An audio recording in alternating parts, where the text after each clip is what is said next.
الحمد لله نحمده ونستعينه ونستغفره ونؤمن به ونتوكل عليه ونعوذ بالله من شرور أنفسنا ومن سيئات أعمالنا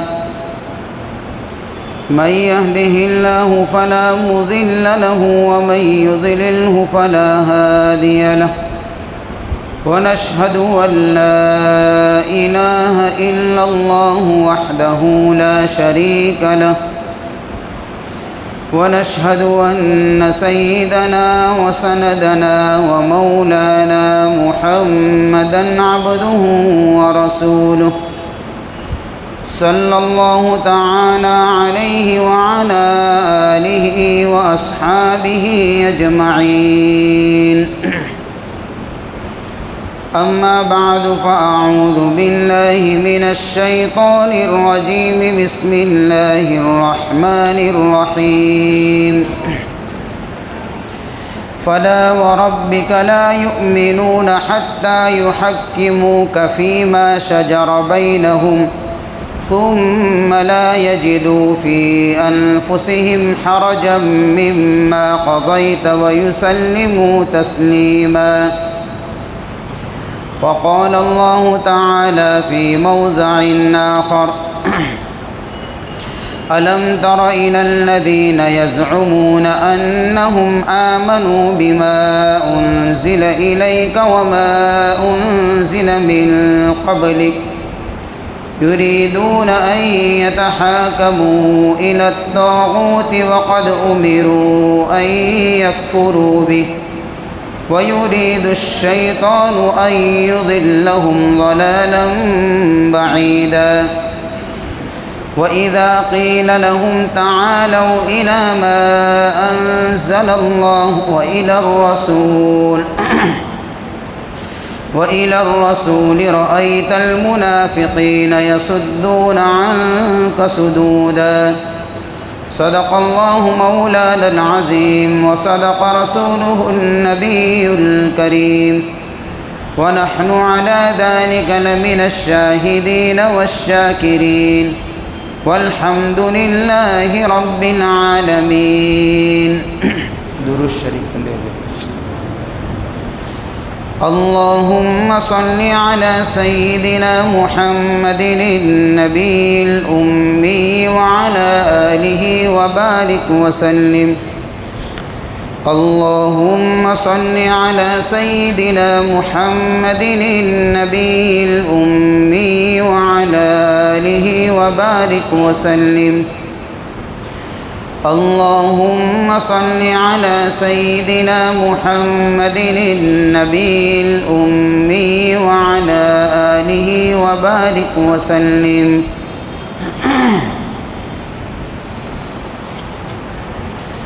قابل قدر محترم دوست اور بزرگوں، اللہ تعالیٰ نے ہمیں جو اسلام اور ایمان کی دولت سے نوازا ہے،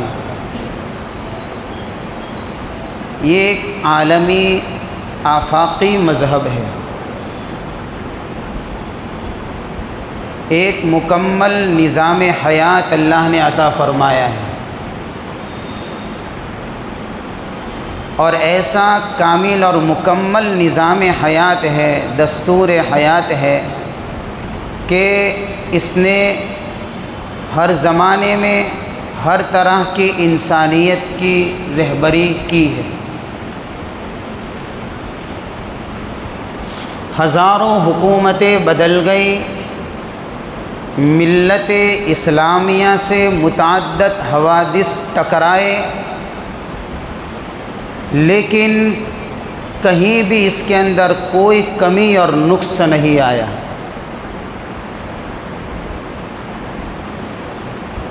ہر طبقے کے لوگ، ہر زمانے کے لوگوں کو مکمل رہبری ملی ہے اس سے۔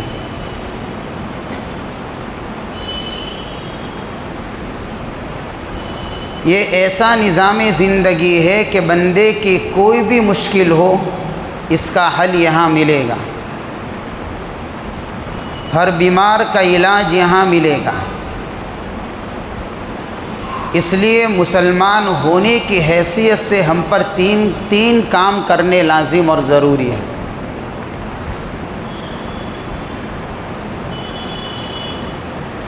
ایک کام تو یہ ہے کہ اللہ نے ہم کو دنیا میں بھیجا ہے، کوئی آزاد اور خود مختار بنا کر نہیں بھیجا کہ بندہ اپنی منمانی کرتا پھرے، جو چاہے کرے، نہیں، بلکہ اللہ نے اس کو اپنا خلیفہ اور نائب بنایا ہے۔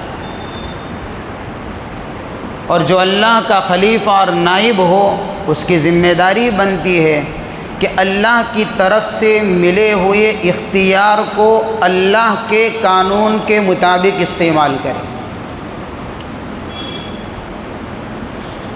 دوسرا کام یہ ضروری ہے کہ دنیا میں آنے کے بعد اللہ نے ہر بندے سے اپنی بندگی اور اطاعت کا مطالبہ کیا ہے،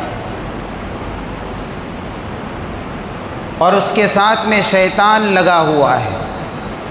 اللہ چاہتا ہے کہ میرا بندہ میری اطاعت کر کے، میری بندگی کر کے وہ آخرت کے اعتبار سے کامیاب ہو جائے، اور شیطان یہ چاہتا ہے کہ اس کو اللہ کی عبادت اور بندگی سے روک کر اس کو ناکام بنایا جائے۔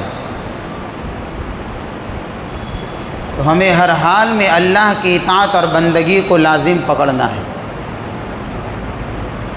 تیسرا کام یہ ہے کہ دنیا دارالامتحان ہے، یہاں کسی کو ہمیشہ رہنا نہیں ہے۔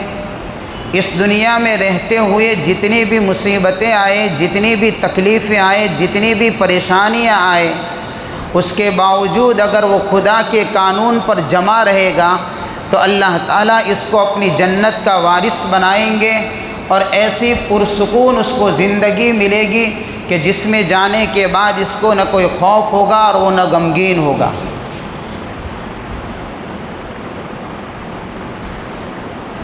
اس اللہ کے قانون کو، جس کو شریعت کہا جاتا ہے، یہ کوئی انسان کا بنایا ہوا قانون نہیں ہے۔ شرع لکم من الدین کہا ہے اللہ نے کہ شریعت کو اللہ نے نافذ کیا ہے، اس کے قوانین اللہ نے مقرر فرمائے ہیں۔ حکومتوں کے قوانین لوگ بناتے ہیں، تنظیموں کے قوانین لوگ بناتے ہیں، دانشور بناتے ہیں، دنیا کے اندر مختلف قوانین لوگ بناتے ہیں، لیکن ان کے قوانین عدلتے بدلتے رہتے ہیں، اس میں چینجز آتی رہتی ہے، اس میں بدلاؤ آتا رہتا ہے۔ یہ اس بات کی دلیل ہے کہ انسان قانون چاہے جیسا بھی بنا دے، وہ اپنے قانون سازی میں ناقص اور ادھورا رہتا ہے، تو ہی تو اس کو بدلنا پڑتا ہے۔ اور یہ اللہ کا بنایا ہوا قانون ایسا قانون ہے جس کو قانون ربانی کہا جائے گا، آج تک نہیں بدلا ہے اور قیامت تک نہیں بدلے گا، کبھی بھی نہیں بدلے گا، اللہ کا مقرر کیا ہوا قانون۔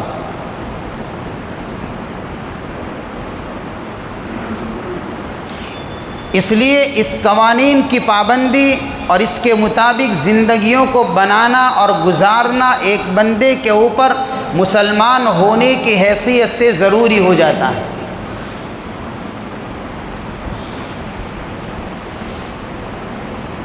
ہم اگر تاریخ کا مطالعہ کریں گے، ماضی کو دیکھیں گے کہ جب تک مسلمانوں نے شریعت کی پابندی کی اور شریعت کے قوانین پر اپنے آپ کو چلایا، شریعت کے اصولوں کے مطابق اپنی زندگی کے فیصلے کروائے، تو دنیا نے ان کے قدم چومے، کامیابی نے بڑھ کر ان کا استقبال کیا، لوگوں نے ان کے لیے اپنی پلکیں بچھائی، اور اس طریقے سے لوگ قریب ہوتے چلے گئے کہ لوگ ان کے دیکھ کر، ان کے نظام زندگی کو دیکھ کر، اسلام کے نظام حیات کو دیکھ کر دائرہ اسلام کے اندر آئے۔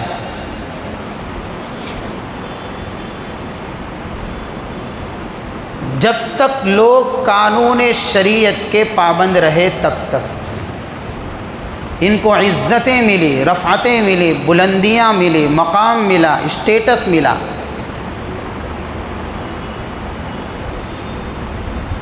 اور جب لوگوں نے ان قوانین کو چھوڑا، قرآن اور سنت والے دستور کو چھوڑا، تو کیا ہوا؟ ان کے اوپر ظالمانہ قوانین کا تسلط کیا گیا، ظالمانہ قوانین ان کے اوپر مسلط کیے گئے۔ اپنے قانون کو چھوڑا تو کسی اور قانون کو ماننے پر اس کو مجبور کیا گیا۔ اور ایسی ہزاروں مثالیں ملے گی۔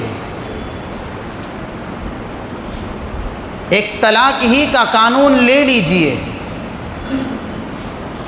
جب اس کے فیصلے ہم نے قرآن اور سنت کے مطابق نہیں کیے تو اس قانون کے بل کو جو قرآن اور سنت سے ہٹ کر ہے پاس کیا گیا۔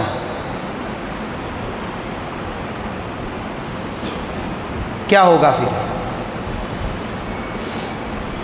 وہاں جائے گا تو پھر اس قانون کی پیروی کرنی پڑے گی، اس کو قرآن چھوڑنا پڑے گا، سنت اور حدیث چھوڑنی پڑے گی۔ منصوبہ بند طریقے سے مدارس اسلامیہ کو سازش کا نشانہ بنایا جاتا ہے۔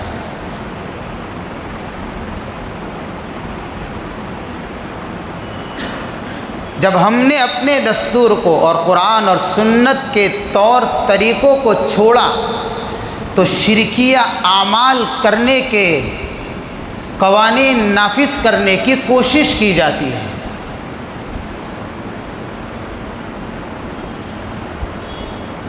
اور یہ انتہائی ذلت ہے جو سروں پر مسلط کی جاتی ہے۔ ہم دیکھیں، ہمارے سماج کو دیکھیں، ہمارے معاشرے کو دیکھیں، شریعت اور اسلامی اصولوں سے ہٹ کر غیر شرعی کام کے اندر رنگا ہوا سماج نظر آئے گا۔ نکاح کو لے لیجئے، طلاق کو لے لیجئے، وراثت کو لے لیجئے، وصیت کو لے لیجئے، آپس کے نزاعات اور اختلافات کو لے لیجئے، ان ساری چیزوں سے عدالتیں بھری پڑی ہے۔ اور ایسی عدالتوں سے ہم فیصلے کرواتے ہیں ہمارے معاملات کے، کہ جن عدالتوں کے اندر قرآن اور سنت کے مطابق فیصلے نہیں ہوتے بلکہ فیصلے کرنے والے اس کے منکر ہوا کرتے ہیں۔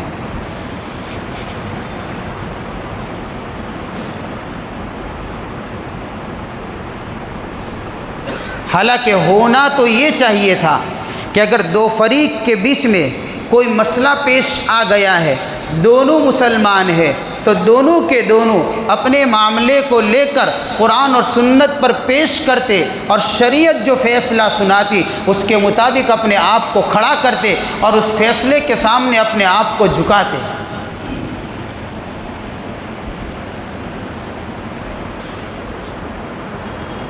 لیکن یہ نہیں ہو رہا ہے۔ ایسی عدالتوں سے ہمارے فیصلے صادر ہوتے ہیں۔ قرآن کیا کہتا ہے ایسے لوگوں کے متعلق جو اپنے فیصلے اس طریقے سے کرواتے ہیں؟ فَلَا وَرَبِّكَ لَا يُؤْمِنُونَ حَتَّى يُحَكِّمُوكَ فِي مَا شَجَرَ بَيْنَهُمْ ثُمَّ لَا يَجِدُوا فِي أَنفُسِهِمْ حَرَجًا مِّمَّا قَضَيْتَ وَيُسَلِّمُوا تَسْلِيمًا۔ اے محمد صلی اللہ علیہ وسلم، آپ کے رب کی قسم، لوگ اس وقت تک مومن نہیں ہو سکتے، ہاں مومن ہی نہیں ہو سکتا۔ کون؟ لا یؤمنون حتی یحکموک فیما شجر بینہم، اپنے آپسی اختلافات کے اندر جب تک آپ کو اپنا فیصل اور حاکم نہ بنائے، کہ ہمارے اپنے آپس کے مسئلوں کے اندر جب تک رسول اللہ کو حاکم نہیں بنائیں گے ہم کامل مومن نہیں ہے۔ یہ بات الگ ہے کہ ہم نے ایمان کا دعویٰ کیا ہو، فیصلہ اللہ کے نبی صلی اللہ علیہ وسلم فرمائیں گے، اور شریعت یہ حضور جب آپ علیہ الصلاۃ والسلام درمیان میں موجود نہ ہوں تو یہی تو شریعت ہے جو آپ کے فیصلے ہیں۔ یہ شریعت ہمارا فیصلہ کرے گی کہ مجھے کیا کرنا ہے اور کیا نہیں کرنا ہے، کون حق پر ہے کون ناحق پر ہے، کون ظالم ہے اور کون مظلوم ہے، یہ فیصلہ شریعت کرے گی۔ اگر کوئی اپنے فیصلے کو شریعت پر پیش نہیں کرتا، رسول اللہ کے سامنے پیش نہیں کرتا، اس کا ایمان کامل اور مکمل نہیں ہے، اور اللہ نے اس کے اوپر قسم اٹھائی ہے، آپ کے رب کی قسم وہ مومن نہیں ہو سکتا۔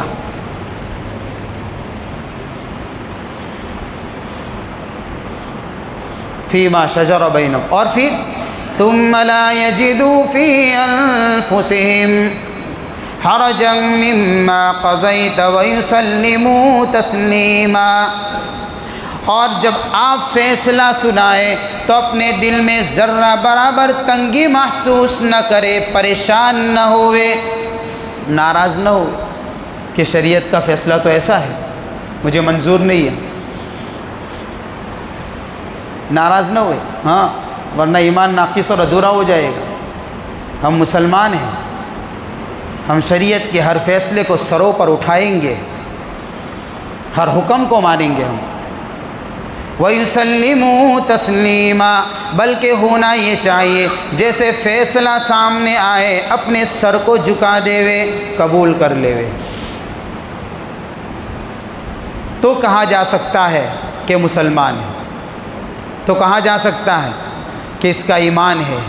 اگر کوئی اس حیثیت پر نہیں ہے، کوئی اس طریقے سے اپنا فیصلہ نہیں کرواتا تو فلا وربک لا یؤمنون، قرآن کہتا ہے آپ کی رب کی قسم وہ مومن نہیں ہو سکتا۔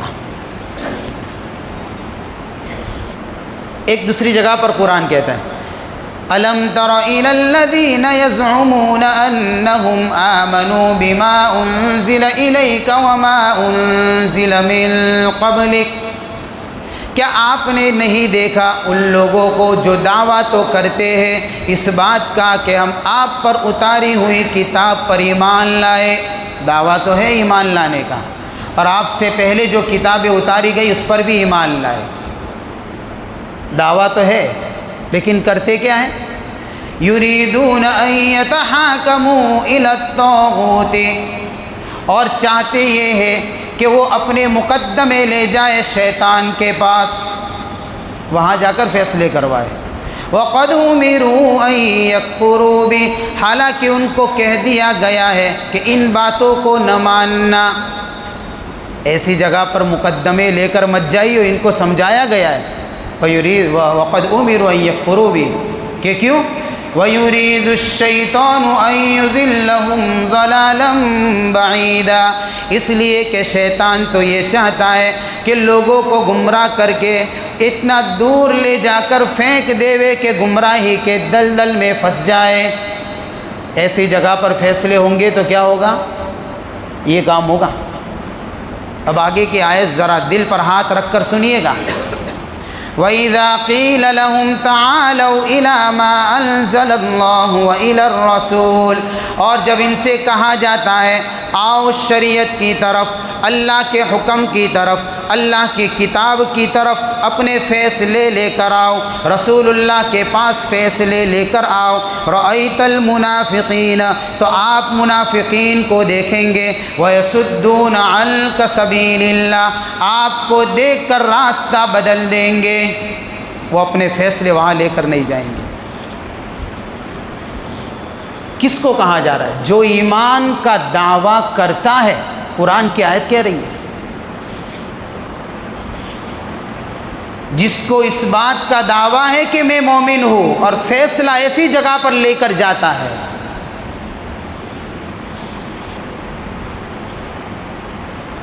ایسی جگہ پر فیصلے لے کر جا رہا ہے اور دعویٰ ایمان کا کرتا ہے، تو قرآن آخری فیصلہ سناتے، یہ تو نشانی منافقین کی ہے۔ رأیت المنافقین یصدون عنک صدودا،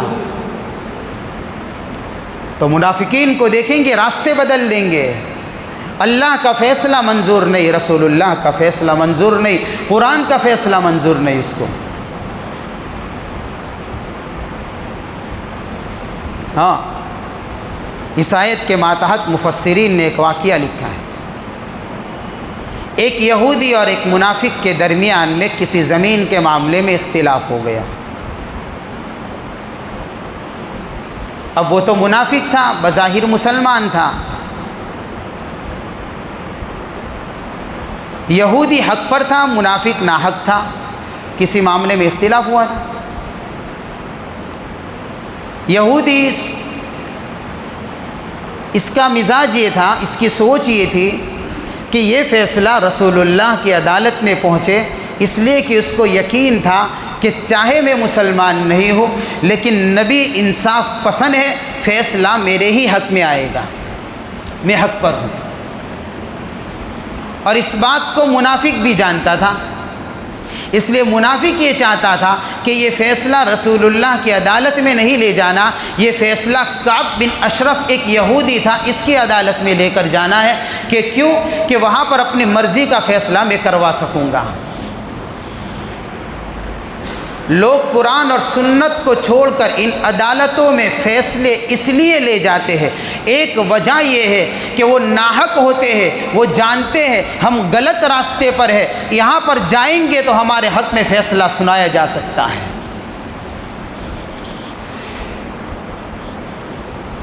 اس لیے کہ شریعت تو کبھی الٹے فیصلے دیتی ہی نہیں ہے. اگر یہاں آئے گا تو تجھے تو فیصلہ ملنے ہی والا نہیں ہے، تو پہلے سے ناحق ہے، اس لیے وہ یہاں کی عدالت کا دروازہ نہیں کھٹکھٹائے گا تاکہ مرضی کا فیصلہ مجھے ملے. ایسا ہی کام یہ بھی کر رہا تھا. تو منافق یہی کہہ رہا تھا کہ کعب بن اشرف کے پاس لے جانا ہے ہمارا مقدمہ. یہودی منع کر رہا تھا. خیر آپس کے اندر بات چیت سے یہ بات طے ہو گئی کہ ٹھیک بات ہے، رسول اللہ صلی اللہ علیہ وسلم کی عدالت میں معاملہ جائے گا. وہاں لے کر پہنچے، حضور نے پورا کیس ان کا سنا اور سننے کے بعد تحقیقات کروائی. تحقیق کے بعد جو حق پر تھا یہودی، اس کے حق میں فیصلہ سنا دیا. اور اس کو پہلے سے یقین تھا کہ میرے ہی حق میں فیصلہ آنے والا ہے. اب اس کو یہ برداشت نہیں ہوا،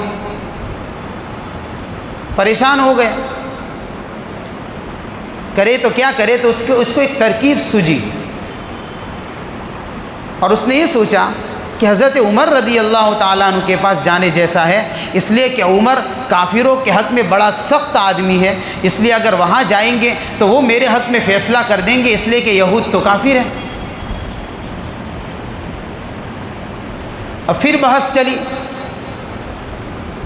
لہذا عمر کی عدالت میں لے کر جانا یہ فیصلہ. حضرت عمر رضی اللہ تعالیٰ عنہ کے پاس پہنچے، یہودی نے پورا معاملہ سمجھایا کہ بھئی ہمارا آلریڈی فیصلہ تو ہو ہی چکا ہے اور حضور پاک صلی اللہ علیہ وسلم نے میرے حق میں فیصلہ دے دیا، لیکن یہ جو مسلمان ہونے کا دعویٰ کرتا ہے اس کو حضور کے فیصلے پر اطمینان نہیں ہے.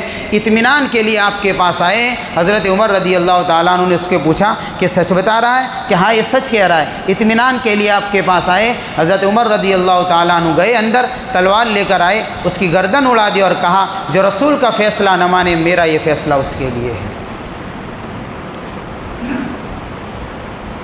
رأیت المنافقین یصدون عنک صدودا، منافقین کو دیکھیں گے وہ راستے بدل دیں گے، قرآن کا نام سنیں گے، حدیث کا نام سنیں گے، بھاگ جائیں گے یہاں سے. اس لیے ایک جگہ پر قرآن کہتا ہے وَمَن لَّمْ يَحْكُم بِمَا أَنزَلَ اللَّهُ فَأُولَٰئِكَ هُمُ الْكَافِرُونَ، جو اللہ کی کتاب کے مطابق فیصلے نہیں کرتے وہ کافر ہے. اور ایک جگہ پر قرآن کہتا ہے وَمَن لَّمْ يَحْكُم بِمَا أَنزَلَ اللَّهُ فَأُولَٰئِكَ هُمُ الظَّالِمُونَ، جو اللہ کی کتاب کے مطابق فیصلے نہیں کرتے وہ ظالم ہیں. ایک جگہ پر قرآن کہتا ہے وَمَن لَّمْ يَحْكُم بِمَا أَنزَلَ اللَّهُ فَأُولَٰئِكَ هُمُ الْفَاسِقُونَ، جو اللہ کی کتاب کے فیصلے کو نہیں مانتے وہ فاسق ہیں.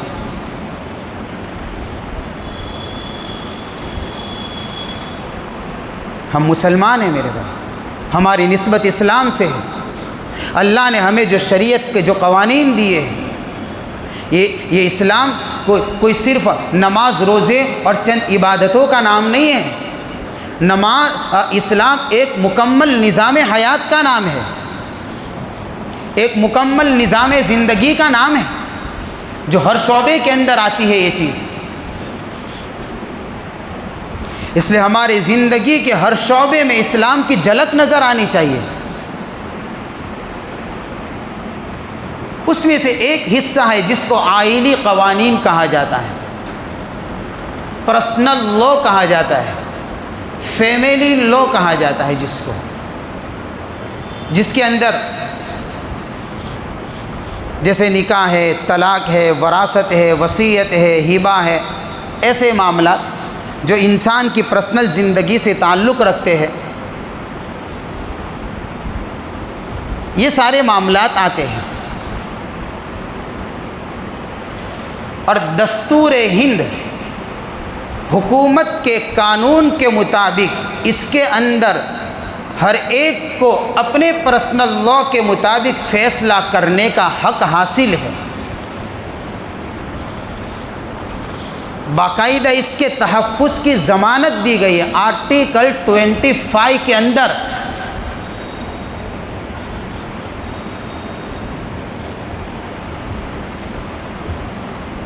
کہ اگر کوئی دو مسلمانوں کے بیچ میں یعنی کوئی طلاق، مثال کے طور پر جیسے کوئی طلاق کا مسئلہ پیش آ گیا،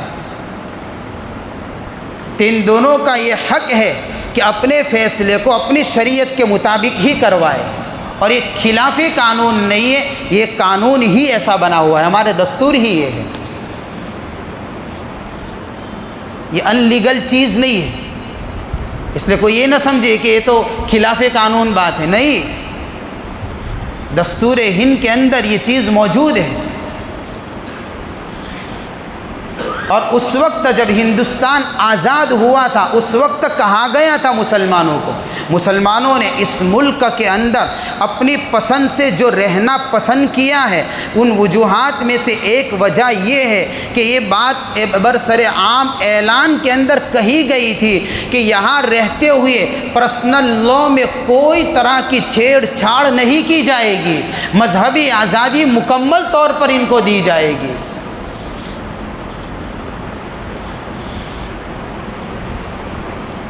یہ ساری چیزیں کہی گئی تھیں. لیکن کیا کریں، آئے دن ایسے مسائل تو اٹھتے ہی رہتے ہیں. تو ابھی نیا مسئلہ اٹھا ہے کہ پرسنل لا کو ختم کر کے UCC کو لایا جائے، یونیفارم سول کوڈ، جس کا مطلب یہ ہے کہ پورے ملک کے اندر ایک ہی قانون چلے گا. ملک کے قانون دو طرح کے ہیں، ایک کو کرمنل کوڈ کہا جاتا ہے اور ایک سول کوڈ کہا جاتا ہے.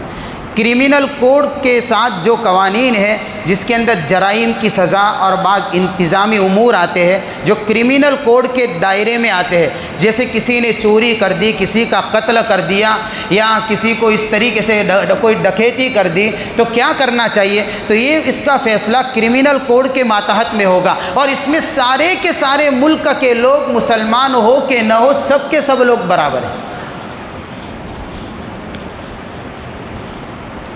سب کا فیصلہ وہیں سے ہوگا، سب برابر ہے.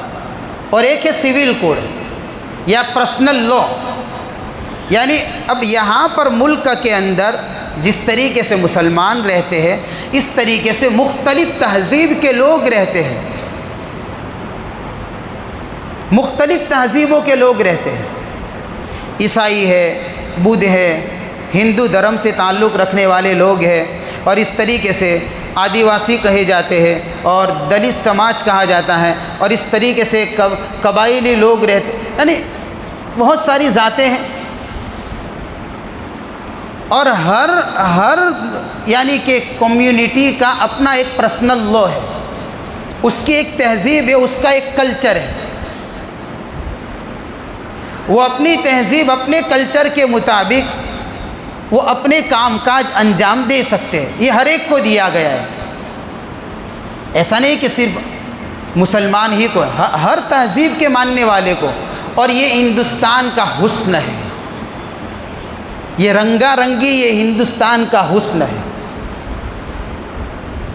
اب جو یہ پرسنل لا جو ہر ایک کو اپنی اپنی تہذیب کے مطابق عمل کرنے کا حق دستوری طور پر دیا گیا ہے، اس کو ختم کر کے یو سی سی کو لانا جو انتہائی یعنی کہ نقصان دہ والا معاملہ ہو سکتا ہے۔ کیوں ہو سکتا ہے؟ ایک تو اس لیے ہو سکتا ہے کہ اگر یو سی سی کو نافذ کیا جائے گا تو اقلیتوں کے مذہبی حقوق کے اوپر زد پڑے گی، یعنی دستور کے مطابق ان کو جو مذہب کی آزادی کا حق حاصل ہوا ہے ان کا یہ حق مارا جائے گا۔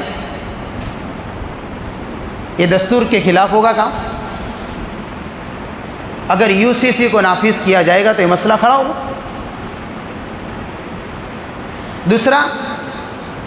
دوسرا نقصان کیا ہوگا کہ دوسرا نقصان یہ ہوگا کہ یو سی سی والا قانون ایسے ملک کے لیے تو مفید ہو سکتا ہے جس ملک کے اندر ایک ہی تہذیب کے ماننے والے لوگ ہوں، تو اس کے لیے تو مفید ہو سکتا ہے۔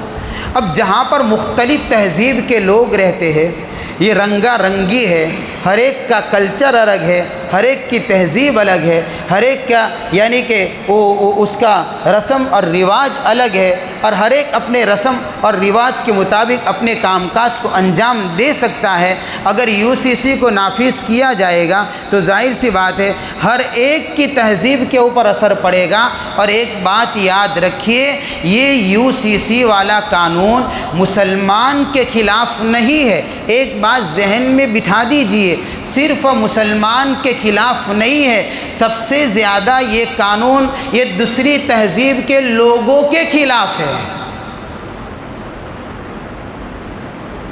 یہ بات الگ ہے کہ اس کو پیش اس انداز سے کیا جا رہا ہے کہ یہ قانون مسلمان کے خلاف ہے۔ اس لیے جن کی تہذیب ہے، جن کو کلچر، جن کو یہ آزادی دی گئی ہے، ان کا بھی حق بنتا ہے کہ اس سلسلے میں قانونی دائرے میں رہتے ہوئے پیش قدمی وہ بھی کرے۔ اس لیے ہمیں خواہ کے اچھل کود کرنے کی ضرورت نہیں ہے۔